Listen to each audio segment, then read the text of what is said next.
autoridades, premiada, premiados, señoras e señores, moi boa tarde.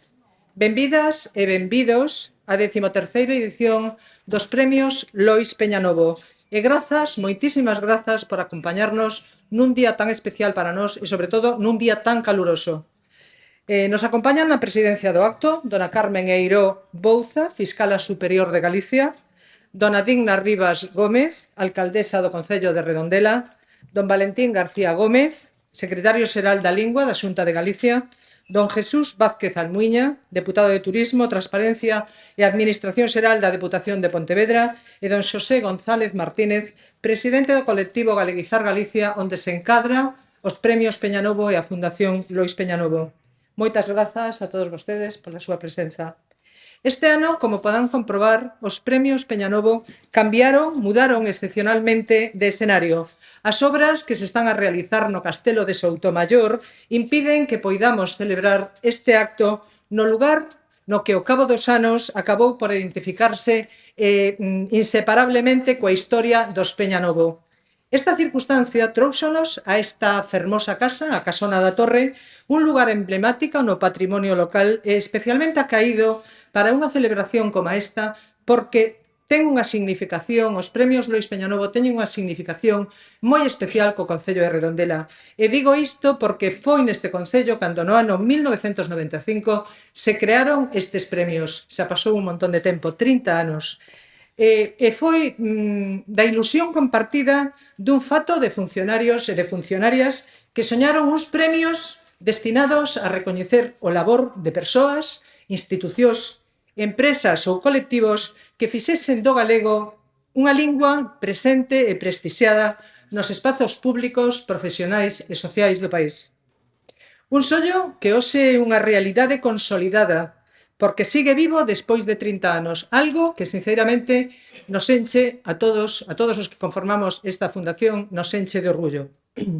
Porque unha lingua sigue viva cando serve para celebrar unha victoria deportiva, para rescatar a memoria das mulleres esquecidas pola historia, para explicar a realidade dun país ou para atender á cidadanía en calquera administración pública. Reunímonos hoxe para recoñecer o valor de dúas persoas e unha entidade que representan moi ben esta idea, a idea dos Premios Lois Peñanovo, a longa e coherente trayectoria de Xosé Manuel Beiras Torrado e a súa capacidade para facer do galego unha lingua de pensamento, análise económica, reflexión política e compromiso social. O traballo de investigación rigoroso de dona Aurora Marco López, que puxo luz sobre figuras femininas esquecidas, como decía antes, esquecidas pola historia, facendo da lingua galega unha ferramenta de divulgación e xustiza histórica. E o labor do Servizo de Comunicación do Real Club Celta de Vigo, que incorporando con normalidade e con naturalidade a lingua galega nun ámbito de enorme proxección social como é o fútbol profesional, contribúe á súa visibilidade, prestixio e uso social. 30 anos, pasaron 30 anos dan para moito. En esta trayectoria, os Premios Peñanovo recoñeceron a multitude de iniciativas que souberon irradiar galeguidade en ámbitos diversos. Porque galeguizar é exercer, decidir, escoller. É facer que o galego ocupe o lugar que lle corresponde, convivindo con normalidade coas demais linguas, pero mantendo a súa presenza e, sobre todo, o seu prestixio social. Por iso insistimos na importancia de seguir promovendo a nosa lingua, porque non abonda con recoñecela. É preciso exercer ese compromiso con decisión e afouteza, facendo do seu uso un exemplo real de implicación co país. Os datos, porén, relembran unha realidade que non podemos ignorar. O galego segue a perder presenza social e deixou de ser por primeira vez a lingua maioritaria en Galicia. A situación é especialmente preocupante entre a mocidade e a infancia, onde a transmisión familiar e social debilitouse de maneira evidente. Por iso, hoxe máis ca nunca, compre defender o uso do galego nos espazos públicos, pero tamén na vida cotiá, para que siga sendo unha lingua útil, social, viva e prestixiada. Pero para afondar en todo isto, moito máis polo miúdo, temos, e doulle a palabra ao noso presidente, Xosé González Martínez.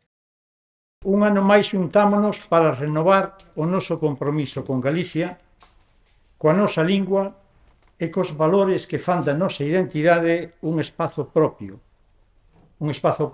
vivo e necesario. Este é, ante todo, un acto de recoñecemento aos premiados.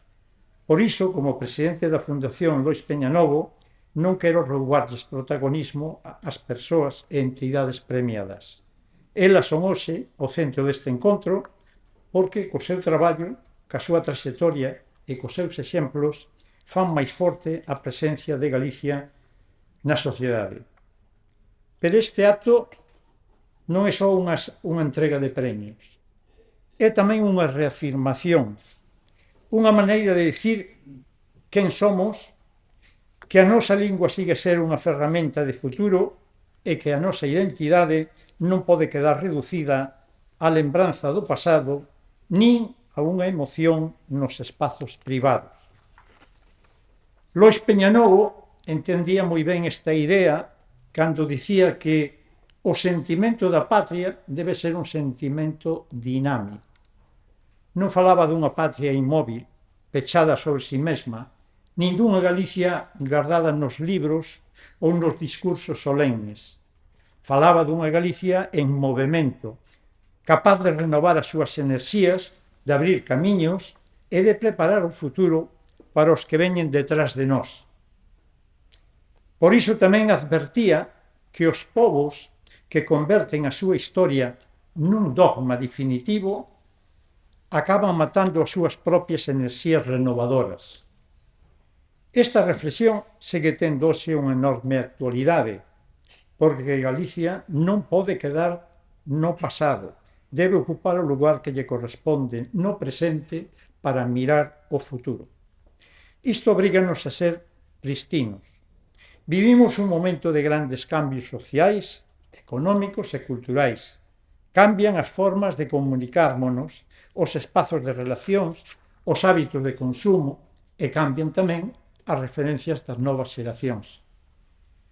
Se Galicia non está presente neses espazos, se o galego non se usa con naturalidade na administración, na empresa, na cultura, no comercio, no deporte, no ensino, nas redes sociais e na vida cotiá, estaremos deixando que a nosa identidade perda forza pouco a pouco ata esluirse. Non abondan, polo tanto, as declaracións de afecto. Hai moitas declaracións de afecto. Non chega con dicir que queremos o galego, tamén se di, é unha frase que se di con frecuencia. Hai que usalo, hai que prestixialo, hai que defendelo e hai que facelo útil en todos eses espazos. Defender o galego non é ir contra ninguén, isto é moi importante dicilo e asumilo, é estar a favor de nós mesmos, é exercer con dignidade o dereito a sermos un pobo con voz propia, é entender que a lingua non é unha reliquia, senón unha das ferramentas máis poderosas que temos para construirmos o noso futuro. Tamén o Peñanovo dicía que estamos obrigados a ter unha misión creadora, dar vida orgánica ao sentimento dunha patria libre e civilizada. Unha patria que sempre viviu como unha arela limpa no fondo das conciencias do noso povo. Pois esa misión sigue aberta. Non pertence só ás institucións públicas, nin ás persoas que traballan directamente pola lingua. Perténcenos a todos, a cada un de nós, porque todos, desde cada seu lugar, podemos contribuir a que Galicia sexa cada vez máis dona de seu e máis capaz de proxectarse no mundo sen renunciarnos á nosa peculiar identidade. Dicía Risco que para estar no mundo había que ser diferente. Hai que ter unha personalidade de seu, senón excluímonos no mundo. Neste mesmo sentido, Xoán Roz Carballo, un pensador que aínda hoxe debemos reivindicar, deixounos no seu ensaio Mito e realidade da Terra Nai unha reflexión profunda sobre as razóns que sosteñen a nosa identidade. A urdime da nosa conciencia colectiva, decía, debe ser transmitida ás novas xeracións. Se non o facemos, se rompemos esa transmisión, o desleixo virá a nosa disolución. Por iso, este acto tamén ten un valor de responsabilidade. Recoñecemos as persoas premiadas porque é recoñecer o exemplo dos seus compromisos. É lembrar que a galeguidade ten que traducirse en feitos, en coherencias e en vontades, máis alá das meras gesticulacións que ás veces observamos e escoitamos. Se somos algo, tamén dicía alguén, é porque somos galegos. Esa é a nosa gran achega á humanidade, sermos nós mesmos, cunha lingua, cunha cultura propia e cunha maneira nosa de mirarmos o mundo. Nin mellor, nin peor, simplemente a nosa. Por iso, desde este atril, apelo á asunción da galeguidade de todos con toda a plenitude, non como unha carga, senón como unha forza creadora, moderna e necesaria. Porque Galicia non se defende soa. Deféndese cando a facemos presente na vida cotiá, cando falamos nesta lingua de noso, cando recoñecemos a quen traballa por ela, cando asumimos que o futuro do país tamén depende da nosa capacidade para non renunciar a sermos nós. Rendemos hoxe, como decía Pepe, como dixen eu antes, homenaxe aos premiados, verdadeiros protagonistas desta tarde. E facémolo, como sabemos, coa palabra que garda a memoria e coa música que esperta a emoción. Acompáñanos nesta tarde, nesta fermosa tarde, acompáñanos os gaiteiros que cantan, que están aí preciosos, cos seus traxes e as súas monteiras. Antonio, Pepiño, Xele, Marina, César, Luís e Felipe dan vida aos Melidaos, unha formación nacida en Melide hai 25 anos que soubo converter a música tradicional nunha expresión viva, próxima e recoñecible en Galicia. Con 4 discos no mercado deixan constancia dun xeito propio de cantar e tocar, sempre vencellado á música tradicional, a popular, a palabra e a memoria do pobo. Imos escoitalos.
Barqueiro de Ribadavia, ven, me pasará a mí.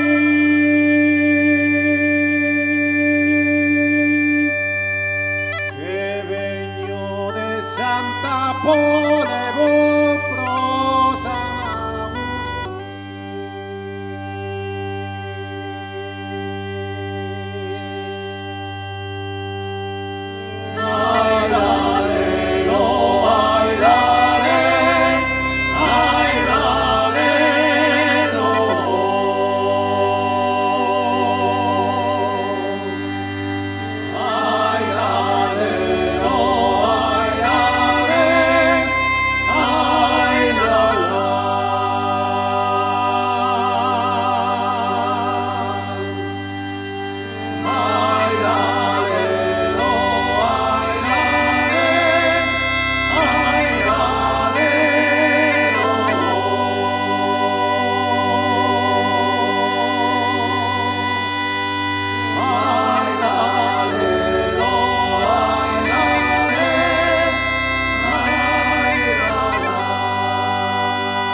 Como lles decía ao principio, contamos coa presenza de Carmen Eiró Bouza, fiscala superior de Galicia, a primeira muller en ocupar ese cargo en Galicia de tan altísima responsabilidade. Unha profesional de recoñecido prestixio, cunha trayectoria marcada polo rigor, a solvencia xurídica e o compromiso co servizo público, pero tamén unha muller sensible á realidade galega. A súa presenza honra este acto e dá testemuño do valor dunha xustiza exercida con responsabilidade e excelencia. Como presidenta do xurado, ela ten a palabra. Os premios Lois Pena levan 30 anos celebrando algo e premiando algo que aparentemente sinxelo, pero non é tanto, é a constancia. É a constancia de que cada un no seu eido, xa sexa médico, xa sexa xurista, xa sexa xornalista, decide que o galego non é un adorno, sino que é unha ferramenta ca que traballar día a día. E iso, ano tras ano, por persoa tras persoa, vai tecendo o que é o corazón dun pobo e o corazón dunha nación. Cando un bota a vista atrás e mira os premiados doutras edicións, atópase con que hai xente cunhas trayectorias moi diversas, pero que todos eles teñen unha característica común. E esa característica común é que ten a valentía de innovar no seu eido utilizando a lingua galega. Sempre teñen un oco para a lingua e para a cultura galega. Porque, desde o meu punto de vista, eu coido que isto é a esencia destes premios. Non se trata de repetir o que vimos facendo. Trátase de innovar.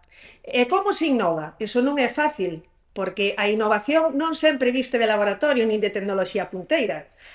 A innovación moitas veces é traballo diario, lento, silente, pero constante. O abogado que presenta a demanda en galego e fala co xuíz para que dicta a sentencia en galego e lle abra o camiño aos seus compañeiros e compañeiras, o investigador ou investigadora que decide publicar as súas edicións e os seus seminarios en galego porque considera que é unha lengua o suficientemente rica para escoller calquer norma complexa e calquer doctrina ou calquer teoría complexa. O periodista deportivo que lle fala de galego aos rapaces cunha frescura que vai moito máis alá de calquera manual de estilo. Eso é o que é innovar, e cada un no seu oco e cada un no seu espacio vai tirando para adiante e vai tirando por Galicia. Esta frase de tirar por Galicia é moito máis que unha frase feita, para min, e imagino que tamén para todos vostedes. Isto é decidir cada mañá, cando un se levanta, que o lugar no que nace non é un atraso que hai que disimular, sino que é un patrimonio que hai que defender e que hai que tirar para adiante. É escoller, podendo, tirar por Galicia, coidar a nosa lingua, defender a nosa historia e contar as nosas cousas e as nosas tradicións en galego ca mesma ambición ca que se contan en calquera outra lingua. Porque isto dos premios Lois Peña é moito máis que un acto individual. Cada un dos premiados que están hoxe aquí e os de xeracións anteriores son un exemplo. E os exemplos vanse sumando e vanse perpetuando ao longo do tempo. O rapaz que ve que se pode investigar en galego, o funcionario que ve que pode tramitar en galego, o rapaz que escoita falar do seu deporte favorito en galego, todo eso é o que fai nación. Porque a nación non se fai con motivos, o sea, con actos valentes. A nación faise, por suposto, faise tamén con actos valentes. Pero tamén estes pequenos actos discretos contribúen a facer nación. Cada un de vos sodes un referente e un exemplo a seguir. É verdade, como decía Carme ao principio, que as estadísticas non nos avalan, que o galego está a ser unha lingua un pouco utilizada. Pero fronte ao pesimismo dos números, temos que apostar por o optimismo da vontade. Por o optimismo da vontade reflexada neste caso, hoxe nestes tres premiados, é que demostran que non hai valados infranqueables, que sea cal sea o eido no que cada un traballe, a complexidade que teña, sempre hai un oco para facer lingua e para facer cultura, sempre que haxa alguén que abra esa porta para poder acceder a ese oco. Xosé Avelino Ochoa Bondar é abogado, membro da Irmandade Xurídica Galega e participou nesta edición como membro do xurado. A súa presenza representa ese vínculo necesario entre a lingua galega e o ámbito xurídico, un espazo no que a normalización do galego segue a ser unha tarefa imprescindible. Ademais do seu labor profesional, tamén mantén unha presenza activa en prensa, onde comparte reflexións sobre a realidade social, cultural e lingüística do país. El dará lectura á acta do xurado. Despois de deliberaren sobre as propostas presentadas e tendo en consideración os criterios de valoración establecidos, acordan outorgar os premios desta edición a Servicio de Comunicación do Real Club Celta de Vigo, polo traballo sostido desde o ano 2013 na incorporación da lingua galega nun ámbito de enorme repercusión social como é o fútbol profesional, contribuindo á normalización lingüística, elevando o noso idioma a espazos de máxima visibilidade. O xurado valora o uso do galego na comunicación corporativa, nos encontros deportivos, nas ferramentas digitais, na aplicación oficial, nas redes sociais e na relación coa afección, moi especialmente entre a mocidade, as familias e a comunidade digital, salientando a súa capacidade para asociar o galego á emoción deportiva, á pertenza e á modernidade, facendo do noso idioma unha parte esencial da identidade celeste a través de símbolos compartidos como o himno Oliveira dos 100 anos, convertido nunha expresión de orgullo colectivo. Dona Aurora Marco López, profesora universitaria, investigadora e escritora galega recoñecida polo seu amplo labor no estudo da literatura e da historia cultural de Galicia, pola súa contribución decisiva a facer visibles figuras femininas esquecidas ou marxinadas pola historia oficial e polo compromiso constante coa lingua galega como ferramenta de investigación, divulgación e pensamento crítico. O xurado valora unha obra sólida e continuada, con títulos fundamentais como Dicionario das mulleres galegas, Mulleres na guerrilla antifranquista galega, Elas ou Irmandiñas, que rescataron nomes, vidas e traxectorias imprescindibles para comprender a historia do país, salientando a unión entre lingua, memoria e xustiza histórica, ampliando o imaxinario colectivo de Galicia e ofrecendo ás novas xeracións referentes femininos, culturais e cívicos expresados desde o galego. Don Xosé Manuel Beiras Torrado, pola súa longa, coherente e exemplar traxectoria a prol da dignificación de Galicia ao longo de máis de 6 décadas, a través da súa obra, do seu labor docente, da súa presenza institucional e da súa intervención constante no debate público, contribuíu a facer da nosa lingua unha ferramenta de pensamento, ciencia económica, reflexión política e compromiso social. O xurado valora especialmente a súa participación en proxectos como a Revista da Economía de Galicia e a súa extensa obra publicada, nomeadamente O atraso económico de Galicia, referencia esencial para a análise crítica e a interpretación da realidade do país. A súa personalidade e o seu compromiso fixeron que moitas persoas, ao longo de varias xeracións, asumisen a galeguidade como unha forma de vida, de pensamento e de dignidade colectiva.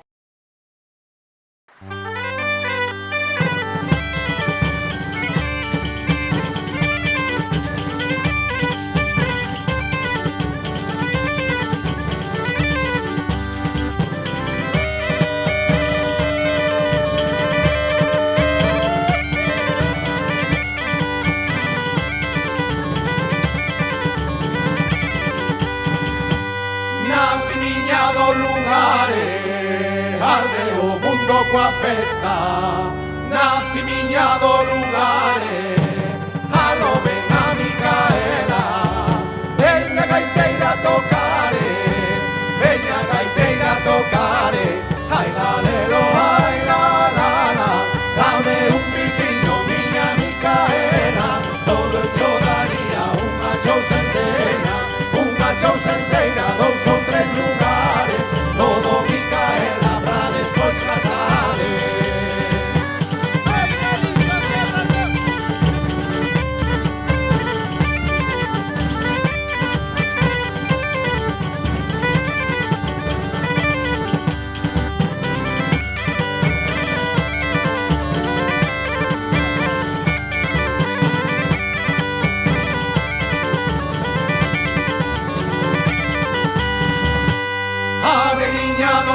camiño, chamaches-me Don Ramón, a veliña do camiño. Se ti queres Micaela, serei o teu Ramonciño, serei o teu Ramonciño. Ai lalero, ai la la la, dame un biquiño, miña Micaela, todo eu cho daría unha chousa enteira, dous ou tres lugares, todo Micaela, pra despois casare.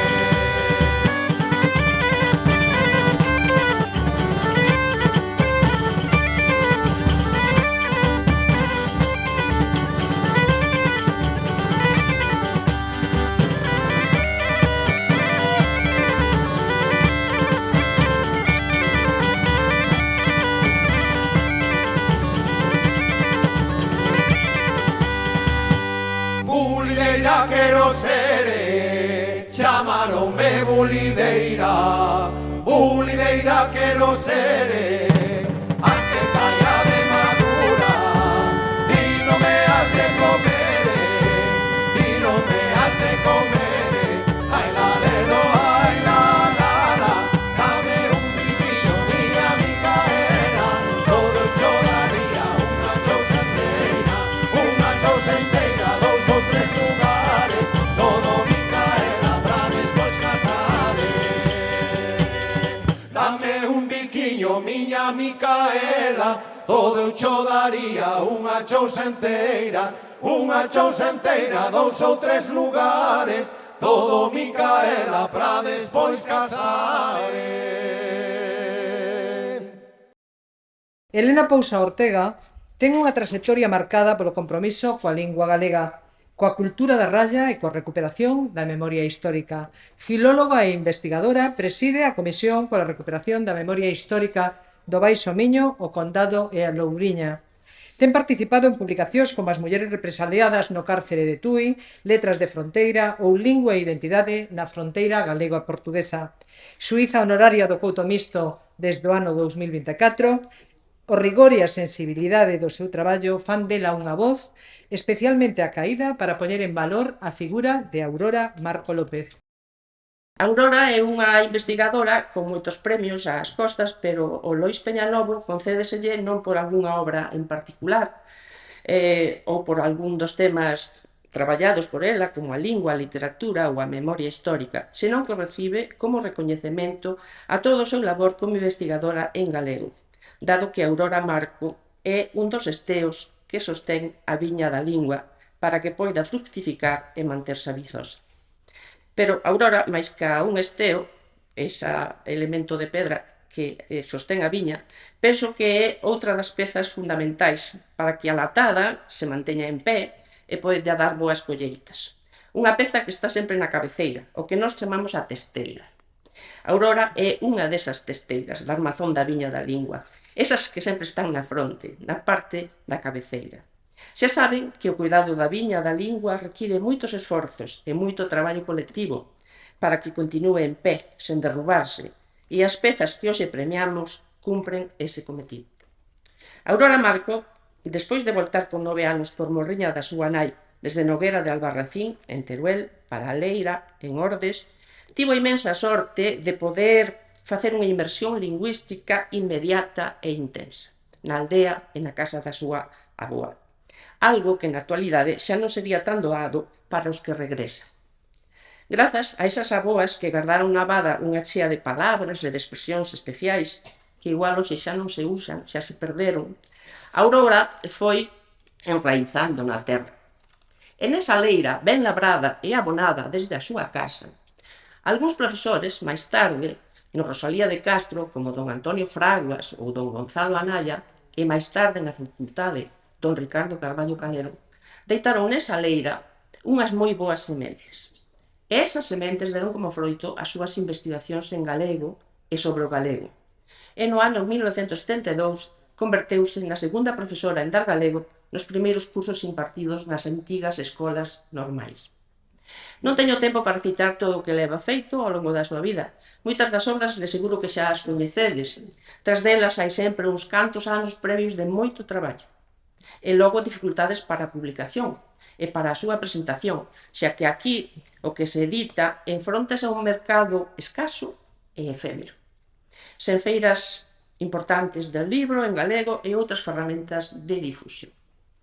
Entre outras moitas das súas obras, destacarei algunhas que teñen relación coa lingua, a memoria e as mulleres, que xa foron citadas na acta lida anteriormente. En 1993 escribe ou publica As precursoras, achegas para o estudo da escrita feminina, 1800-1936. En 2002, Mulleres e educación en Galiza, Vidas de mestras.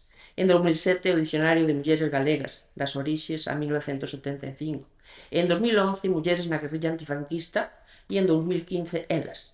Con estas investigacións tenta recuperar, visibilizar, valorizar e homenaxear a moitas mulleres que se entregaron con paixón á defensa da terra e da lingua e a divulgación do ideal galeguista e republicano. Estamos á espera da publicación da biografía de Amparo Albajar, unha republicana exiliada nos últimos anos da súa vida nunha freguesía de Monsáu, onde xa estivemos con Aurora Marco a colocarlle unha oliveira ao pé da súa campa, porque Amparo Albajar non quería flores. En fin, Aurora é como unha enxurreira imparable, sempre sen paraxe, a colaborar en obras colectivas, en revistas. Agora tamén é actriz nun grupo de teatro de As Guerrilleiras e anda por aí de turné.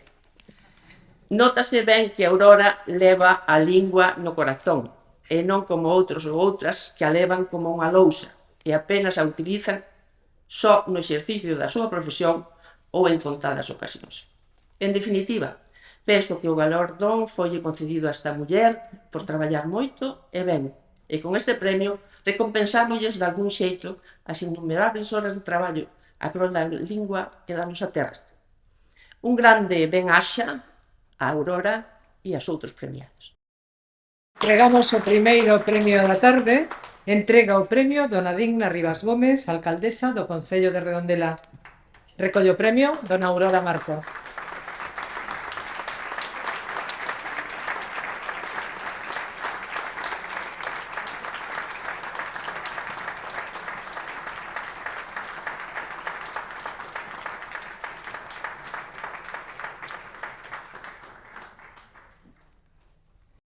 Sei que fixen ben escribir estas notas para axustarme mellor ao tempo marcado e sobre todo porque cando as emocións andan a flor de pel é máis complicado que fluían ben as palabras. As primeiras son de agradecemento ao xurado desta edición por considerar que son merecedora deste premio que me enche de satisfacción e de orgullo, porque é un recoñecemento ao traballo. Que se sinale o meu compromiso constante coa lingua engade un plus, un aquel de emoción e faime retroceder no túnel do tempo até aquel curso 1957-58, recén chegada ao lugar de Leira, como xa dixo Helena, ao lado de Ordes, onde nacera miña nai, mestra destinada a varios anos en Aragón. Na casa da avoa, tíos e curmáns onde vivíamos só se falaba galego. Foi decisiva aquela estadía para a miña aprendizaxe porque naquel proceso de inmersión desenvolvín competencias comunicativas e adquirín confianza e fluidez na conversa e nos xogos coas nenas da escola. Naquela Compostela levítica en tonalidade gris moura de finais dos 50, onde a censura estaba no ar na propia cidade, como dixera Borobó, comecei o bacharelato no Instituto Rosalía de Castro de costas á lingua galega, mais eu xa levaba guardado no corazón aquel tesouro que aprendera coa comunidade galegofalante de Leira. Lingua que despois estudei de forma sistemática e con carácter optativo na Facultade de Filosofía e Letras durante 3 cursos, comecei a ensinala e doutoreime cun traballo lingüístico. Foi entón, 10 anos despois da chegada á terra da miña nai e xa miña, cando fixen a verdadeira descoberta da lingua e da Galiza, cando coñecín a Carballo Calero, o meu profesor, mestre e amigo, a cuxo lado traballei desde que finalicei a carreira até a súa morte no seu departamento, primeiro, e noutro centro posteriormente. A nosa fala, na súa cea a moerse está o pan do porvir. Escribiu Carballo con 20 anos, en 1930, cando era estudante. A lingua, eis o noso guieiro. Crendo nunha cultura galega, temos que conceder ao problema da lingua a máxima importancia. Expresaba tamén Carballo naquel manifesto que redactou dirixido aos escolares, aos universitarios, aos galegos na República. Con palabras como estas, con outras, estas ideas son as que sempre escoitei primeiro nas aulas, despois no despacho da facultade e durante anos nas conversas que mantiven con el. Aqueles estudos resultaron determinantes para o meu futuro profesional, porque cando me propuxo traballar con el, ao finalizar a carreira en 1970, renunciei ao lectorado que tiña xa concedido para a Universidade de Rennes. Desde entón, pasaron os anos como unha bandada de estorniños. 44 anos como docente de lingua e literatura, primeiro na Escola Normal, despois na Facultade de Ciencias da Universidade de Santiago, e sigo como investigadora. E aquel compromiso, o da entrega total á causa da lingua e a cultura de noso, segue intacto. Devorar libros en galego converteuse nunha paixón, tamén escribilos. Lingua e literatura, recuperación da memoria das galegas, mulleres e memoria histórica son 3 liñas de investigación fundamentais nas que me centrei. Así que este premio, en certo modo, tamén o interpreto como unha homenaxe a elas, gardadoras e transmisoras da palabra, que mantiveron a lingua de noso, cada unha desde o seu ámbito de ocupación. Mulleres que nos deixaron a leira de cruada, a semente botada, que foron, agora o sabemos, a nosa voz e os nosos ollos, mesmo antes de termos nacido. E como non, tamén é unha homenaxe ás represaliadas, a cuxa recuperación dediquei e dedico os últimos anos. Como escribiu Juana Salaver en Hijas de la Ira, lembrar é un acto de xustiza e un deber democrático. No discurso que pronunciou Lois Peñanovo con motivo da Semana Regionalista, en Compostela, en xullo de 1918, ademais de se proclamar nacionalista, expresou a crenza de que nas mulleres galegas estaba a salvación de Galiza. Neste ano oteriano, lembro unhas palabras súas sobre os libros que saían da editorial Nós, aquel berce de galeguismo sito na Rúa do Vilar número 15, en Compostela, onde Ángel Casal e María Miramontes batallaban co vencemento das letras.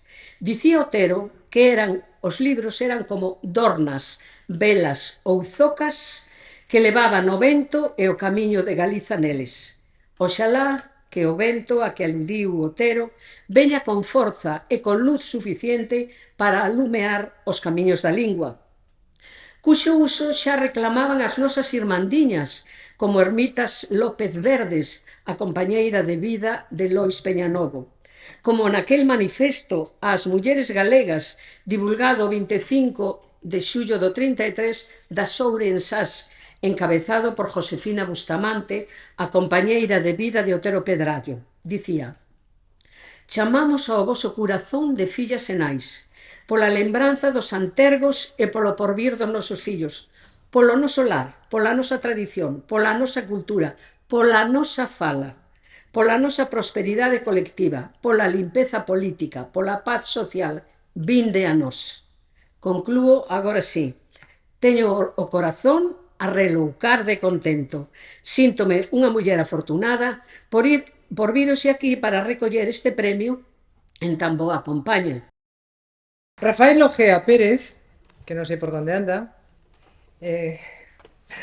desenvolveu unha intensa trayectoria no ámbito da xestión cultural, educativa e patrimonial na cidade de Vigo, como técnico superior de Cultura e Educación e como director da EMAO, desde onde contribuiu decisivamente a posta en valor da tradición artesanal na cidade. Coñece ben a importancia de levar o galego aos espazos sociais e a aqueles lugares con capacidade de encontro colectivo. Desde esta experiencia e tras participar no xurado deste ano, será quen realiza a louba do Servizo de Comunicación do Real Club Celta de Vigo.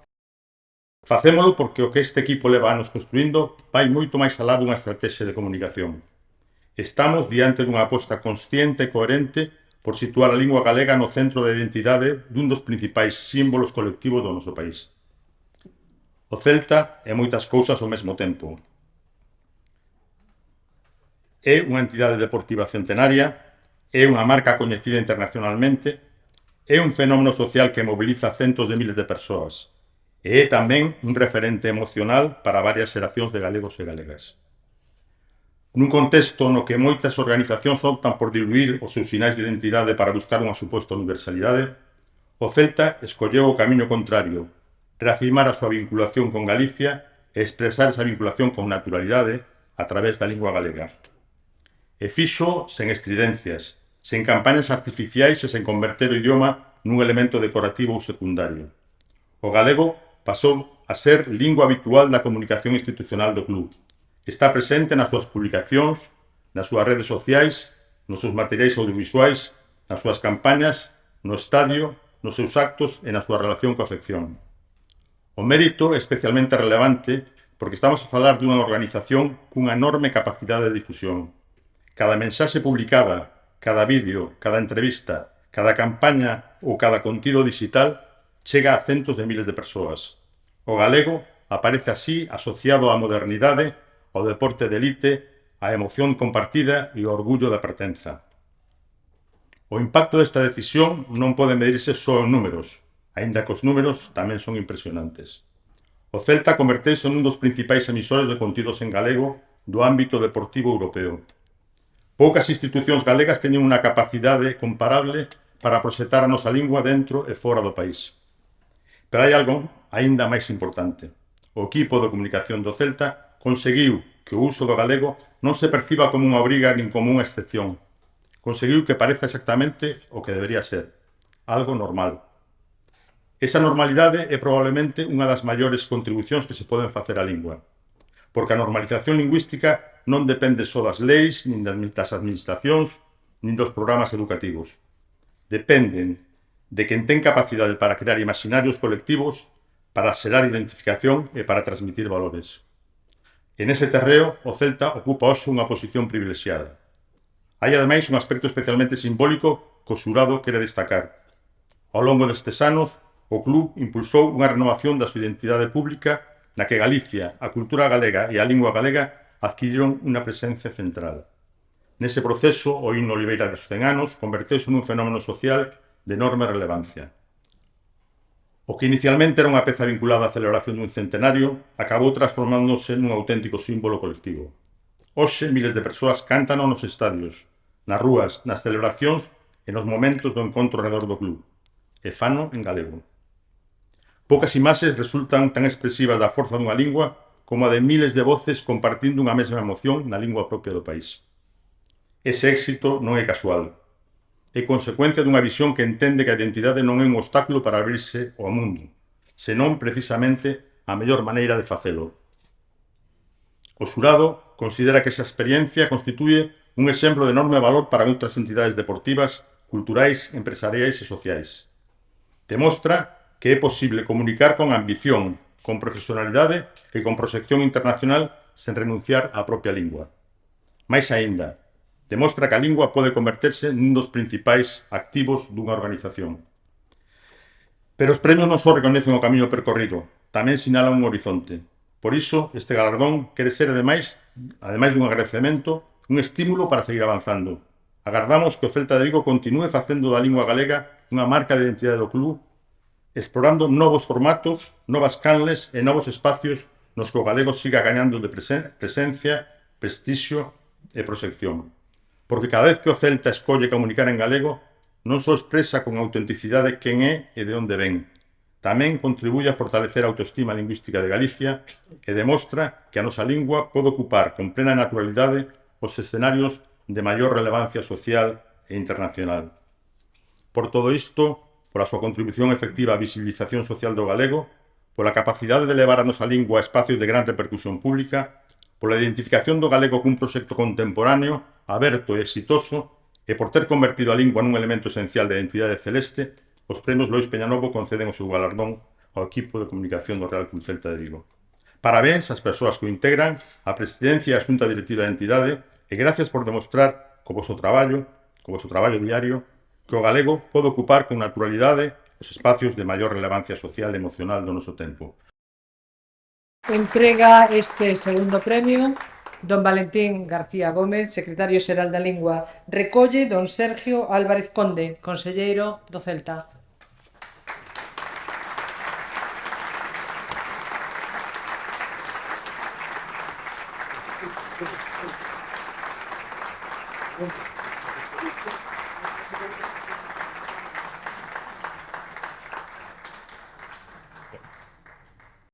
Boas tardes a todas e a todos, autoridades, premiadas, premiados. Antes que nada, quero dicir personalmente que para mí é unha honra compartir estes premios con estas dúas persoas, e agora xa máis en nome da entidade do Real Club Celta, non? Quero comezar dando as grazas ao xurado por elixir ao Celta como merecedor do premio Lois Peñanovo. Para nós é unha verdadeira honra recibir un recoñecemento que pon en valor algo tan noso como o galego. Un premio que nos enche de orgullo, porque sentimos que recoñece un compromiso con a nosa lingua, pero que tamén nos lembra a responsabilidade que temos de seguir coidándoa e promovéndoa. Ademais, non hai mellor lugar para recollelo que nunha terra como Redondela, unha vila que é punto de encontro de diferentes culturas, terra de camiños, onde cada día pasan persoas de todas as partes do mundo buscando chegar a Santiago de Compostela, pero que tamén descobren e levan consigo un anaco de Galiza. E poucas cousas representan mellor esa identidade como a nosa lingua. Ao igual que esta terra, no Celta, temos claro que un clube tamén pode transmitir esos valores, ese sentimento de pertenza e esa maneira tan nosa de entender Galiza. E facémolo con moito orgullo.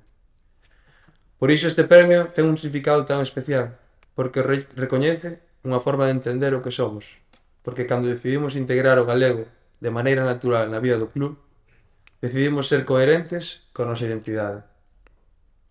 E hoxe estamos aquí orgullosamente, pero tamén somos conscientes da importancia de estar precisamente aquí, todas e todos unidos pola nosa lingua, porque ás veces podemos caer na idea de que o galego sempre vai estar, que non corre perigo, e a realidade é que non podemos dar nada por feito. O galego precisa de nós, precisa que o usemos, que o falemos con naturalidade, que estea presente na nosa vida diaria. Porque unha lingua non desaparece de repente, vaise perdendo cando deixa de usarse, cando se volve excepcional, no cando é habitual. Temos que ser conscientes que nos últimos anos o uso da nosa lingua sufriu un retroceso na sociedade, especialmente entre as crianzas, e isto non o podemos permitir. Neste sentido, no Celta sempre falamos de canteira, de coidar das nosas e dos nosos, pois coa lingua pasa algo parecido. Se non o coidamos nós, non o vai facer nadie, non o vai facer ninguén. Xuntas e xuntos debemos traballar para coidar un patrimonio que é memoria, identidade. É a maneira que tiveron as nosas avoas e os nosos avós de explicarnos o mundo. Por iso conservala e promovela non pode ser responsabilidade dun único club, nin dunha institución concreta. Ten que ser un traballo colectivo. E desta maneira, o gallá dentro duns anos, non teñamos que falar de protexer o galego, senón simplemente de vivilo, de compartilo e de gozalo. Eso sí que sería un verdadeiro triunfo. Para rematar, quero compartir este recoñecemento con toda a familia celtista e con todas as persoas que levan anos e anos traballando para que a lingua siga viva. Moitísimas grazas. E como dicimos no Celta, a fontece corazón tamén para coidar o que somos e o que falamos. Moitas grazas. Roberto Fernández Álvarez é médico, escritor e membro da Irmandade da Sanidade Galega. A súa traxectoria une o exercicio profesional da medicina cunha fonda ollada humanista. Premio Vicente Risco de Ciencias Sociais no ano 2017, Premio Blanco Amor de novela longa no ano 2022, e permitídeme aquí que faga un pequeno inciso, porque o Premio Blanco Amor tamén naceu en Redondela. Esa é unha iniciativa que leva un montón de anos, porque naceu aquí en Redondela tamén de man de Xosé González, naquel momento dirixía o Servizo de Normalización, no ano 1981, e sigue sendo unha realidade. e Premio Ramón Piñeiro de Ensayo do ano 2025. O avalan todo isto, avala a Roberto, como unha voz recoñecida para facer a louva de Xosé Manuel Beiras Torrado. Moitas grazas a todas, a todos, premiados, autoridades, moitas grazas á organización por darme esta oportunidade, pero tamén por cargarme desta responsabilidade, porque eu son probablemente dos que estamos aquí pois a persoa que menos sabe de Xosé Manuel Beiras. Podría relatar o inmenso currículo que ten pois na Wikipedia ou na Enciclopedia Galega, pero penso que eso xa o sabedes todos, non? Entón, eu creo que para facer unha boa louva de Beiras teria que estar aquí o meu amigo Suso, que era quen me aprendía a min todo sobre as interioridades do nacionalismo e sobre Beiras. Suso era un rapaz que sabía, como di Castelao nun conto, moito máis do que viña nos diarios. De estudantes en Compostela quedábamos sempre Suso, Laura e máis eu para ir aos mítins e conferencias de Beiras. Era un espectáculo, non había onde sentarse, e lembro un da Facultade de Historia en Mazarelos, onde había xente escoitando na rúa a través das fiestras abertas. Ao final daquele mitin dirixiuse a Carlos Vales e díxolle: pois sí, Carlos, ímolos esmagar, e ímolos esmagar a modiño. Esa frase quedou entre nós como unha expresión de culto, unha especie de consigna colectiva. Cando Beiras se puña diante dun micro, eu sentía como se alguén revolucionase moito un coche de carreiras e logo deixase a caer en ralentí durante uns instantes para logo, de contado, volver a acelerar. Tiñamos a sensación de que subindo naquele coche ninguén podería pararnos. O Suso dicía que a enerxía de Beiras procedía da razón, da forza emancipadora e da xenreira dos povos colonizados. Laura, que estudaba psicoloxía, tiña a teoría de que Beiras era como unha fonte que estivera varios anos sin deitar auga porque tiña unha man posta no cano. E cando logrou apartar esa man, abrullou un grullo incesante de ideas. Suso era alumno de Beiras, e un día levounos a Laura e a min a escoitar unha das súas clases. Non éramos os únicos, había moitos falsos estudantes de económicas que íamos clandestinamente a escoitalo. Lembro que falou de Gramsci, dos Ultreias, do mito de Sísifo. Todos escoitábamos abrallados e eu non paraba de tomar apuntes. Con frecuencia íamos petiscar algo ao Nova Galicia, porque Suso dicía que ali podíamos atoparnos con Beiras. Non sei se o inventaba porque nunca nos tratou de veciño de mesa nin de veciño de barra. Mas nunha ocasión fomos ver unha película ao Múnich e a piques de comezar Laura deume co cóbado nas costas. Entraba Beiras, un sombreiro cor marfil e unha bufanda a xogo. Nas outras mesas tamén se volveron todos para mirado. Viña acompañado de 3 persoas de aspecto intelectual, pero ninguna destacaba tanto como ele. A película era unha de Herzog, Aguirre a cólera de Deus. Eu puxen a orella para verificar que Beiras tamén falaba galego na intimidade, e a verdade é que non quedei defraudada, falaba galego. Cando Lope de Aguirre se rebela contra Pizarro, Suso comparouno con Beiras revolvéndose contra o poder establecido. Os amigos de Beiras eran de algún xeito os nosos amigos. Caíanos Ben Ferrín, Francisco Fernández del Riego, non tanto Ramón Piñeiro, paseaba só e frágil, lembro eu, polo Obradoiro, e preguntábamos a que mozos viña de enlear alrededor daquela mesa camilla.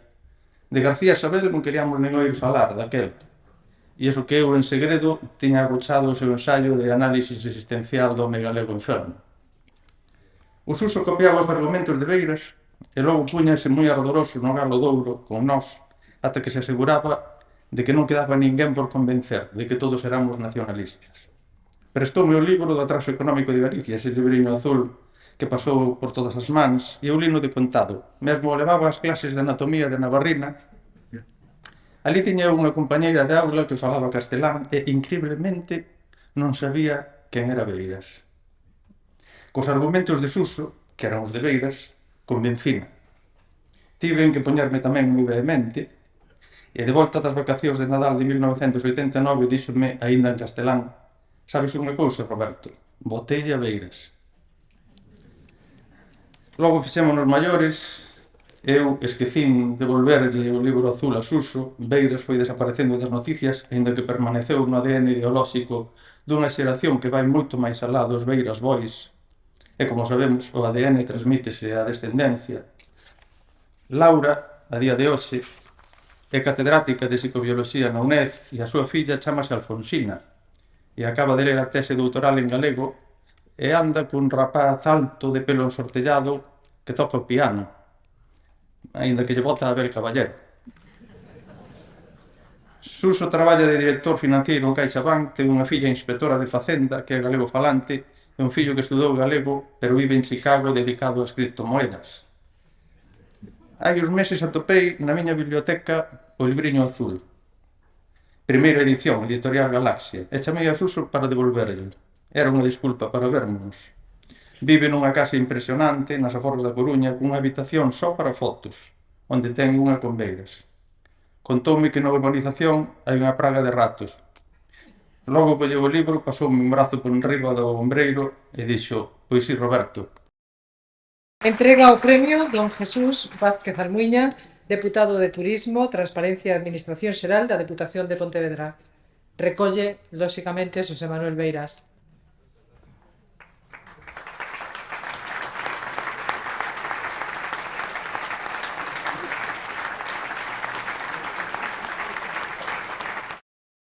O problema meu, como o problema de todos os seres humanos, nunca está nas pernas. Sempre está nos miolos. Eu distinguía, dende hai bastante tempo, facía moi miña unha sentencia atribuída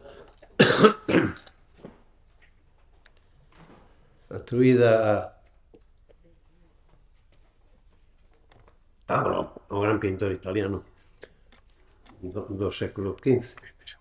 Sí. L'arte è una cosa mentale. Eu sempre decía que a vida é unha cosa mental. Se un deixa de ter a capacidade de pensar, analizar, de vivenciar, a capacidade afectiva, a capacidade de odiar, incluso a capacidade de solidarizarse. Un pode existir, pero non vive. Ese é o único temor que teño. Ante todo, quixera dar as máis rendidas grazas, moi obrigado a todos os membros do xurado que me honran con esta distinción e, por suposto, moitas gracias a Pepiño Teix. Eu, cando coñecín a Pepiño Teix, ainda non era Pepiño de Redondela, nin era Pepiño de nada, era Pepiño Teix. Era un Pepiño Teix dos anos 60, un rapaz de adolescencia, que resulta que cando eu traballaba na editorial Galaxia, traballaba no mesmo despacho que Paco del Riego, na Biblioteca Penzol. Un día ven o padre Seixas, eu coido que era o home máis absolutamente optimista, desaforadamente optimista, que coñecín na vida, porque era moi amigo do meu pai, era moi amigo do meu tío Tucho, do tío Antón, do Antón Beiras. Por suposto, foran xuntos cando mozos foran das mocedas galeguistas, por suposto, e dos Ultrellas, non? O saúdo do padre Seixas, anos 40, cando era un pequerrecho. Sempre era, os tempos son chegados. Os tempos son chegados, manda carallo. Pois, agora os tempos son chegados, dis para atrás. Porque realmente, como eu coido que alguén que se trabucou aí na xunta en meter a marcha atrás en vez de marcha adiante e pensa que vai a toda velocidade cara ao futuro, pero vai a recucar a prehistoria. Non veño falarvos deso. Moitísimas grazas. Eu non son outra cousa que un home do común. Sempre dixo. Pero para ser un home do común hai que ser cidadán. E para ser cidadán non abonda con que haxa papeles que poñan dereitos, mencionen o título, que diga que somos cidadáns, non sei que chámense constitucións ou como queiran, dame igual. Non, para ser cidadán hai que ser consciente de que ti és un home e unha muller libres e que non ten ninguén dereito a esmagar a túa liberdade. Si esa é a cultura democrática. Esa é a cultura republicana, porque non hai outra democracia propiamente dita, non pode haber outra que a que adopta a forma republicana. Esa é auténtica. Porque se non hai esa auténtica cultura, pódense gañar unhas eleccións, pode haber unha votación formal, como pasou no 31, pódese, por tanto, establecer un réxime que se deseño, unha carta fundamental que diga moitas cousas moi importantes, pero se non hai cultura democrático-republicana na sociedade civil, aí prende sempre carne de cañón da reacción antidemocrática. E iso que está acontecendo no noso país, no noso Estado, coa emerxencia dos que chamo eu os vociferantes. Vox. A emerxencia de Vox, tal como se fai absolutamente aparente, é o resultado dun proceso que comeza soterradamente primeiro na sociedade civil, elevándose. Eu son un home común. E ademais sempre me identifiquei coa xente do común, nunca quise ser máis que ninguén. Simplemente procurei percurar os vieiros para ser eu mesmo. Tive sorte. De neno eu vivía nunha burbulla, que era a burbulla dos derrotados, pero non fusilados, nin paseados, nin exiliados por Atila, en Galicia, ainda, como o meu propio pai, como o meu tío Antón, como amigos, moitos vellos republicanos que coñecín de neno e que algúns xa forman parte da memoria infantil tan remota que non podo dicir cantos coñecín. Un Otero Pedrallo, por exemplo, un Carlos Impanero, un Xocas, un gran etnógrafo e antropólogo e así sucesivamente, un Valentín Paz Andrade, que era moi especial, pero que tiña razón cando houve un conflito e unha fractura entre os de América e os de aquí, porque os de aquí non seguiron realmente o pensamento do Castelao do remate da Guerra Mundial. Pero isto é outra historia, porque estamos nunha entrega dun premio que agradezo moito e estoume pasando de rosca e falando de cousas que non veñen a conto e que non teño por que darvos a tabarra con elas. Pero sí que quería dicir un par de cousas. Hasta agora non sei se dixen algo. Falei, pero outra cousa, falei e barallei, que se cadras barallei. Está ben sabido e dixe sempre que o idioma, a lingua, construena os falantes, a xente do común que a fala, e os escritores e as escritoras. Pero que a lingua construena falantes e escritores e hai unha relación dialéctica entre eles. De feito, os escritores absorben vocábulos que foron creados no medio da xente, na fala, e a propios falantes absorben cultismos que foron inventados por os escritores. Pero hai outro factor, é o que establece a norma. E quen establece a norma? O poder. O noso país é un país que perdeu o poder, nada menos que alá polo final do século XV. Do século XV, final do século XV ao século XIX, pois van 3 séculos e medio. E ao cabo de 3 séculos e medio comeza a ser recuperado por xente comprometida co país, non só artísticamente, intelectualmente, literariamente, senón comprometida co país.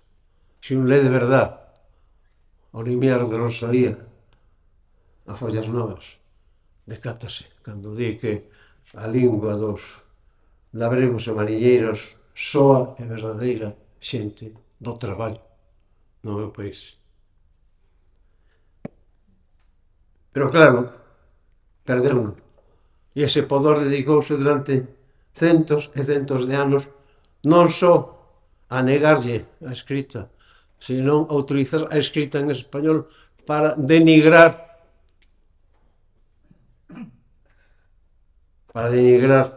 non só o idioma, para denigrar aos galegos e as galegas. É horroroso pensar que unha persona do talento de Lope de Vega ou de Góngora pudiesen escribir as cousas terroríficas que escribiron contra Galicia. E isto foi calando na xente. E isto foi calando en boa parte das clases superiores do que era a aristocracia, que se fixo cortesana.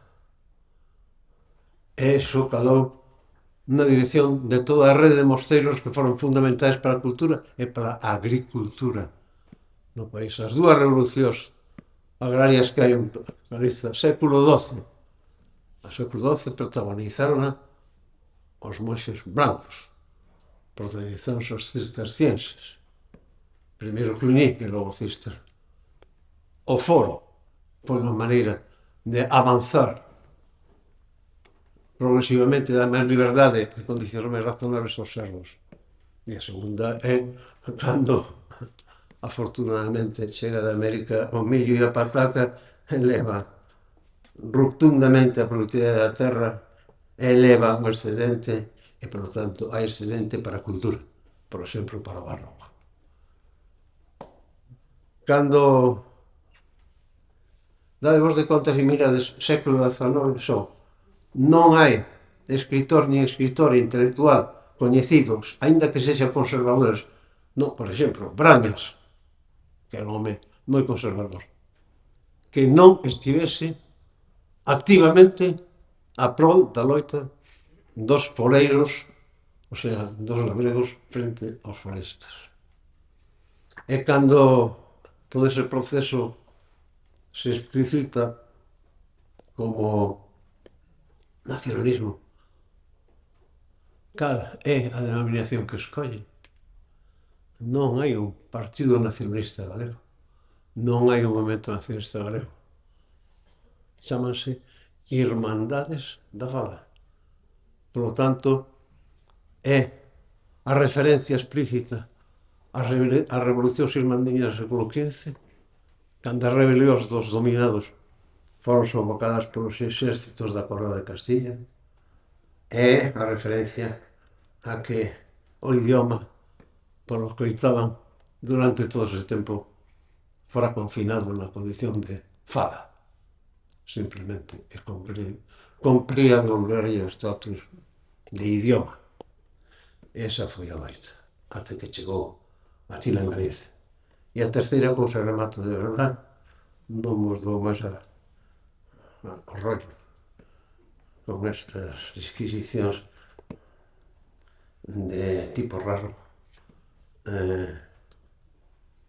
Este é o único país do que eu teña noticia no que despois de máis de 40 anos de existencia do equivalente dunha carta constitucional, ainda que sexa unha carta constitucional sen o Estatuto de Autonomía derivado da Constitución previamente feita española, onde se di que o galego é o idioma propio de Galiza e onde a xente do común consciente teña que seguir movilizándose e loitando para que o galego teña espacios simplemente de expresión no ensino, na sindicatura, en calquer lugar onde sexa indispensable que unha fala funcione como idioma para que o idioma sexa realmente tal.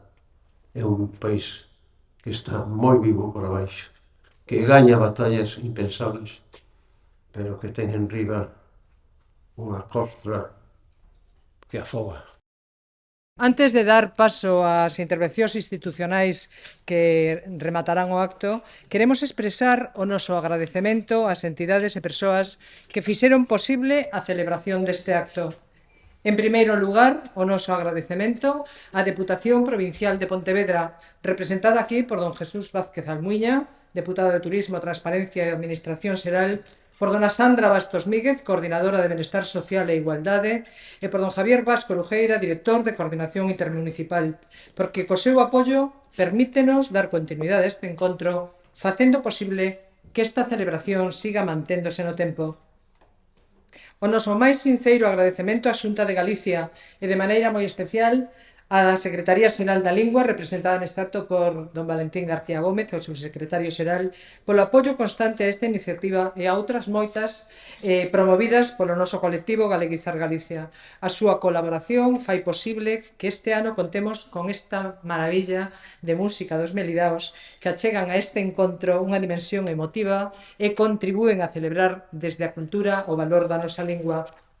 Tamén o noso agradecemento, enorme agradecemento ao Concello de Redondela, representado pola súa alcaldesa, dona Digna Rivas, e por unha ampla representación da Corporación Municipal, polo imprescindible apoio logístico que desde sempre nos ofrece a esta iniciativa. A súa colaboración resulta esencial para que este acto poida celebrarse nas mellores condicións e siga sendo unha referencia de compromiso na defensa de nosa lingua. Moitas grazas. Agradecemos tamén a permanente colaboración da adega Terras Gauda, nomeadamente do seu presidente, don José María Fonseca Moretón, pola sensibilidade amosada desde hai tantos anos e que nos permite brindar polos premiados e pola saúde da lingua con un viño etiquetado galego, un viño da miña terra, do Rosal, bueno, de preto da miña terra. Un agradecemento especial a Dolores, que anda por aí, propietaria desta casa, pola serenosidade e pola boa acollida que nos brindou desde o primeiro momento. A súa colaboración foi moito máis ca unha axuda necesaria. Naceu da confianza, da boa vontade e do desexo sinceiro de contribuir a que este encontro fose posible. Non podo esquecer tampouco os compañeiros e compañeiras do Concello de Redondela e tamén os do noso colectivo que andan por aquí, o Dulio, Manolo, pola colaboración constante e pola boa disposición que sempre teñen cando é preciso.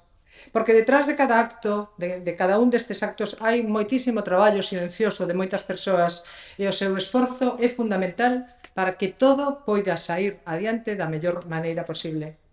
E, como non, o noso agradecemento máis sinceiro a todos vostedes que ano tras ano nos acompañan e fan posible que este encontro se manteña con forza e continuidade. A súa presenza plural e diversa, confirma que a nosa lingua é un patrimonio compartido que pertence a todas e a todos e converte este acto nun apoio público e necesario a cantas persoas tamén dedicaron boa parte da súa vida a defensa e a dignificación da nosa cultura. A continuación ten a palabra don Jesús Vázquez Almuiña, en representación da Deputación de Pontevedra. Moi boas tardes a todos e a todas, autoridades, premiados, organización. Moitísimas gracias pola invitación a estar hoxe aquí. E mando unha aperta do presidente provincial que, desgraciadamente, non pode estar hoxe connosco porque está fora de Galicia. Pero manda unha aperta para todos vos. É para min un verdadeiro orgullo podervos acompañar na celebración destes premios Lois Penanovo e de facelo, ademais, nunha edición tan especial na que se conmemoran as 3 décadas deste reconocemento. É unha mágoa que non podemos celebrar este acto no Castelo de Soutomaior. Igual a alcaldesa Redondela non pensa mesmo, pero sabedes que desde fai moitos anos se fai no Castelo. Nestes momentos estaba pechado por unhas obras de restauración, creo que se están acabando na semana que ven podemos abrir, polo tanto, a Diputación ofrece de novo este castelo para seguir facendo os actos de entrega destes premios. E se me quero deter nisto, maila que este ano non nos atopemos alí, é porque precisamente estes premios recoñecen o valor principal da nosa cultura.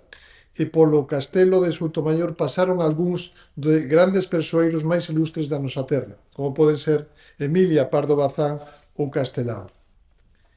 E que hai máis representativo, máis simbólico e máis reivindicativo que a nosa lingua como instrumento e vehículo da nosa cultura e da nosa existencia. Lois Penanovo Peñanovo, foi un funcionario que se dedicou a súa vida a estudar os grandes problemas da nosa terra. Foi un dos impulsores dunha identidade tan fundamental na nosa historia recente como foron as Irmandades da Fala. E desde a Deputación de Pontevedra creemos firmemente que as administracións públicas temos un deber e unha obriga con nosa lingua, que non só é un dos nosos principales trazos de identidade, sino que é un verdadeiro patrimonio. Por iso quero trasladar os meus parabéns no nome de todo o Goberno da Diputación de Pontevedra os 3 premiados hoxe nesta edición. O Servicio de Comunicación do Celta de Vigo, polo seu uso da nosa lingua en diversos ámbitos e introducilo como un dos valores de identidade celeste e chegar á poboación máis nova. A profesora investigadora Aurora Marco, polo seu estudo da literatura e da historia cultural de Galicia. E, por suposto, o político e intelectual don Xosé Manuel Beiras por dar visibilidade ao galego tanto no seu labor docente como na súa actividade institucional ao longo de 6 décadas. É un verdadeiro orgullo para o noso país que teñamos xente como a vos, comprometida con nosa lingua e con esas 1000 primaveras máis que auguraba Cunqueiro. Desde a Deputación de Pontevedra imos a seguir traballando da man do resto das administracións públicas e de toda a sociedade para que o noso idioma siga sendo un dos nosos sinais de identidade, para que, ao igual que a natureza o fai na primavera que acabamos de deixar atrás, a nosa lingua siga florecendo.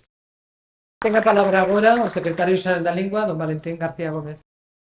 Boa tarde, señor alcaldesa e membros da corporación, estimado síndico deputado e alcalde de Bayona, a fiscala superior de Galicia tamén e a todos os membros do colectivo Galicia en Galiza, por a persoa do seu presidente, de Xosé González Martínez, e os premiados e a premiada que hoxe nos congrega aquí. Mirade, 30 anos dos premios Lois Peñanovo son moitos anos, 3 décadas.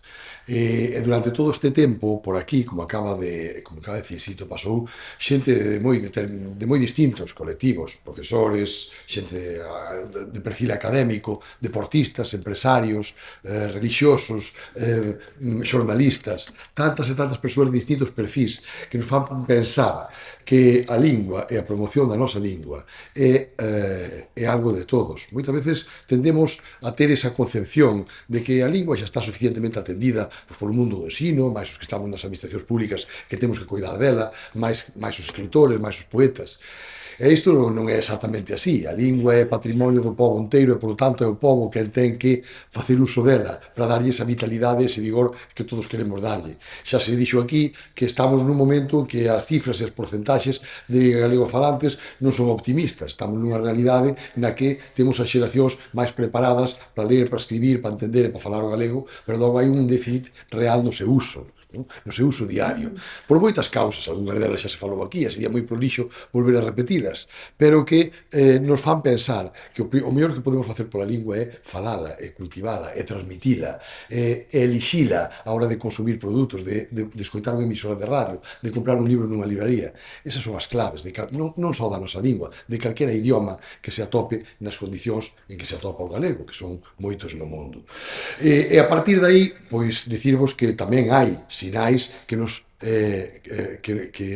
encenden luces ao final do camiño. Estamos nun momento moi bo, por exemplo, da música en galego. Unha boa mostra son Hermelidaos, que hoxe tenemos aquí, cunha expresión magnífica da nosa música tradicional, pero tamén en músicas modernas. Un momento moi bo tamén para o audiovisual galego creado en Galicia e tamén en lingua galega. En definitiva, temos síntomas de que a nosa lingua pode buscar ese espazo nun futuro próximo ou nun presente, xa que está aquí. Moi pronto imos presentar un gran plan xeral de normalización da lingua galega onde están contidos avances como, por exemplo, a galeguización dos xulgados e das novas oficinas judiciais por medio dos procesos informáticos que os asisten ao chamado programa Atenea que estamos xa preparando para funcionar en galego.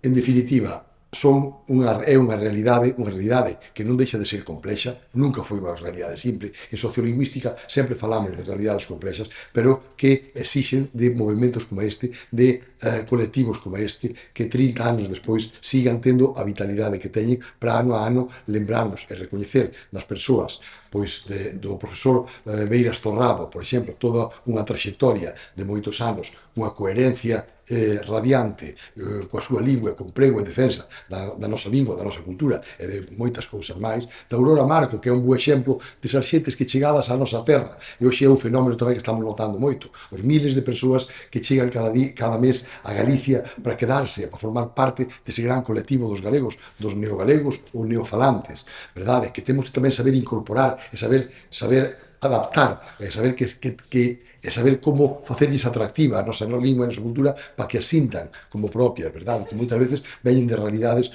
xeográficas e culturais moi distantes da nosa.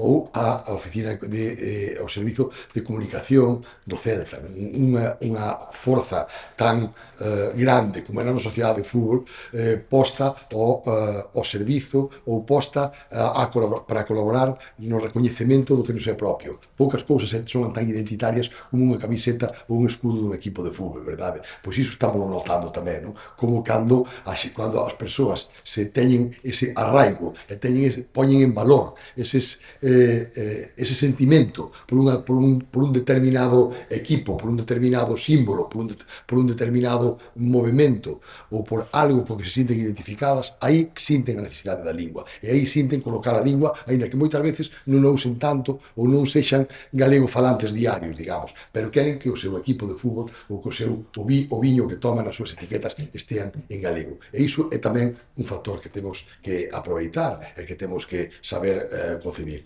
En definitiva, moitísimas grazas a toda a Fundación Lois Peñanovo por un ano máis seguir aquí.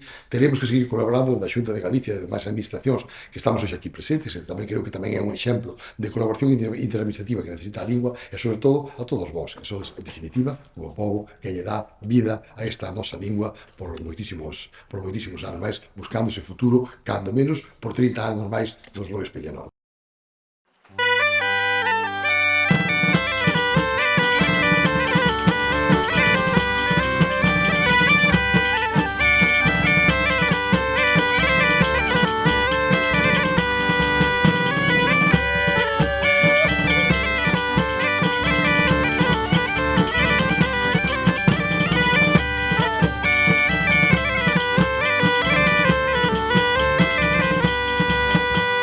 Moi bailladoriñas, as mozas da lo de arriba, son che moi bailladoriñas, bailan na punta do pé, as xotas e as muñeiriñas, as xotas e as muñeiriñas, ai, ai lalero, ai lalala, eu teño un cantiño que baila bofé, baila a muñeira, baila na punta do pé, na punta do pé, na palma da man, eu teño un cantiño que ben baila o será.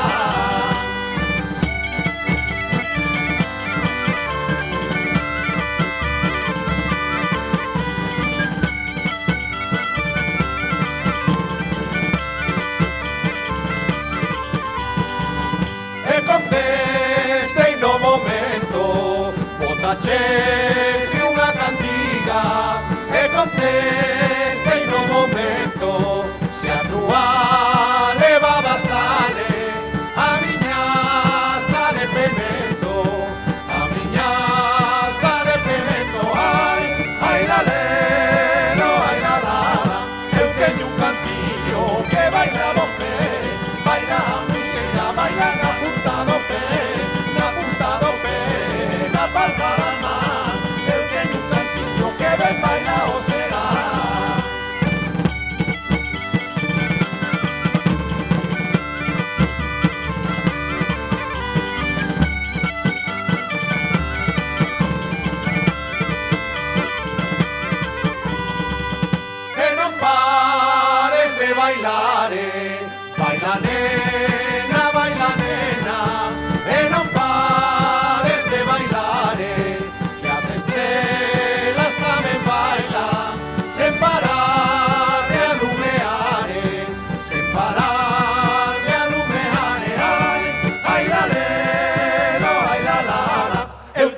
canciño que baila o fe, baila a muiñeira, baila na punta do pé, na punta do pé, na palma da man. Eu teño un canciño que ben baila o serán. Eu teño un canciño que baila o fe, baila a muiñeira, baila na punta do pé, na punta do pé, na palma da man.